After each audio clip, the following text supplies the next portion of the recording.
Hey Bobcats, and welcome to this edition of The Sage, coming to you from the Student Television Network in Anaheim, California. Here at STN, over 3,000 students from across the nation come together to create a broadcast story in just 8 hours, known as Crazy 8.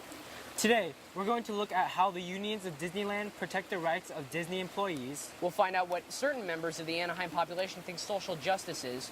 And we'll look at the homeless population in Anaheim and how the community and police force are helping out. All this coming to you on The Sage.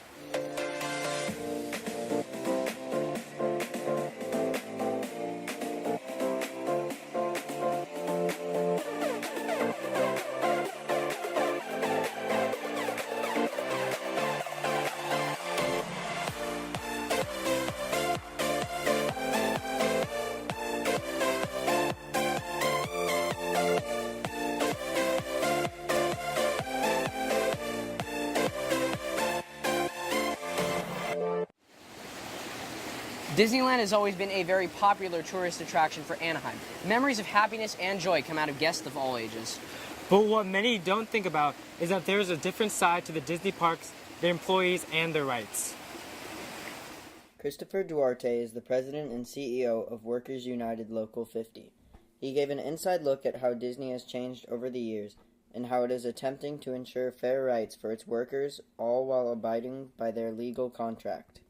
I was a worker before I came here. We've been union since the beginning. I always been, in where I worked, the guy who knew the contract, who helped people out, and they encouraged me to run for president. I managed the reps that go into the park to ensure that the members are treated fairly and that the contracts listened to.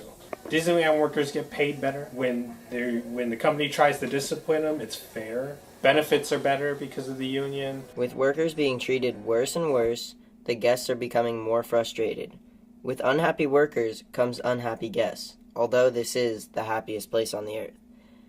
Disney has slipped in putting employees as their priority. What they do now, which is just less employee-centric.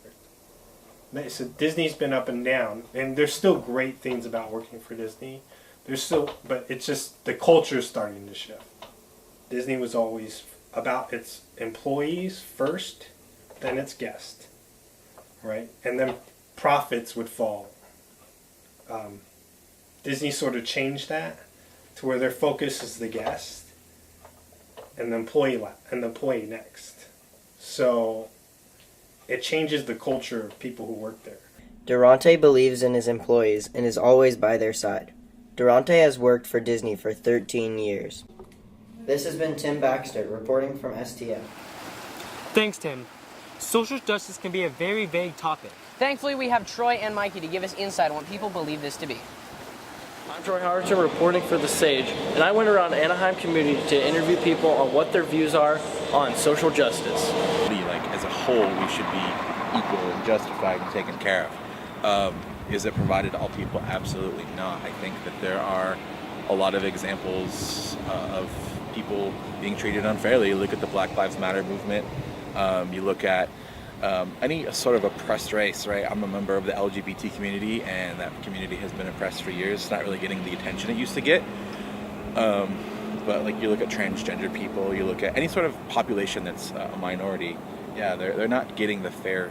You look at the Trump administration, you look at the cabinet. It's a bunch of white dudes. That's not fair. It's not representative of what this country is. I think some people work really, really hard and don't have what they deserve, and other people don't work at all, and they have more than the people that work hard, and I don't think that it's fair. And how do you think we can possibly end this, or a solution? What is the solution? I wish I could tell you that. I wish that I do think people should earn and work for what they have, but I do think that there are people that can't, that we need to help. I wish I had a solution. I really do. I don't. That's what we're looking for. I'm Troy Howerton, reporting for The Sage. Now back to the anchors.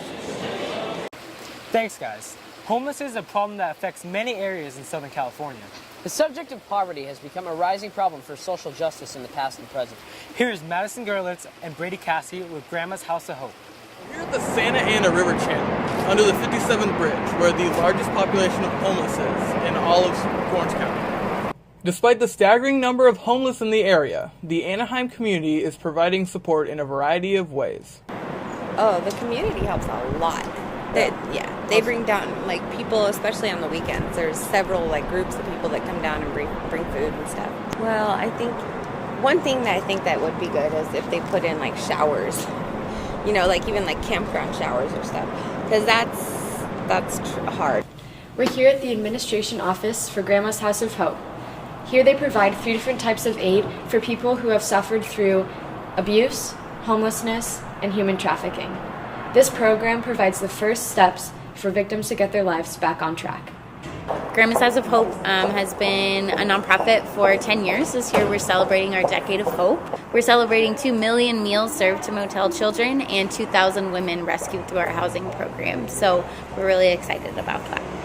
For me, it's based on my faith, and I believe that we're all called to help and love each other. So I've been passionate about social justice and volunteering for over 15 years and been involved and done work all over LA, Orange County, and internationally. Another very proud group of individuals working to fix the homeless problem is the Anaheim City Police. Here's more insight from Alex Barati. To serve and protect has a lot more meaning than meets the eye. We met with the Anaheim Police Department's sergeant to discuss how they deal with the issue of homelessness. Homelessness is kind of an interesting issue because a lot of people call about homelessness all the time. The city of Anaheim has about 800 homeless people that we've been able to document through a census here in the city limits. And a lot of people expect us to just do enforcement to try and move them away from the area, but being homeless is not a crime. So we do a combination of enforcement and outreach. We have a full-time homeless outreach team who goes out with several different nonprofits, makes contact with these people, and tries to find them housing off of the streets.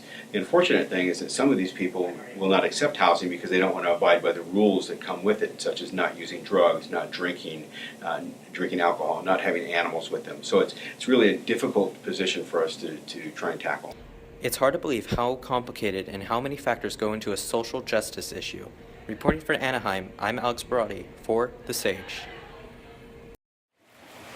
From poverty to social justice, the city of Anaheim has many proud working individuals to make sure that vulnerable populations of this fine city don't slip through the cracks.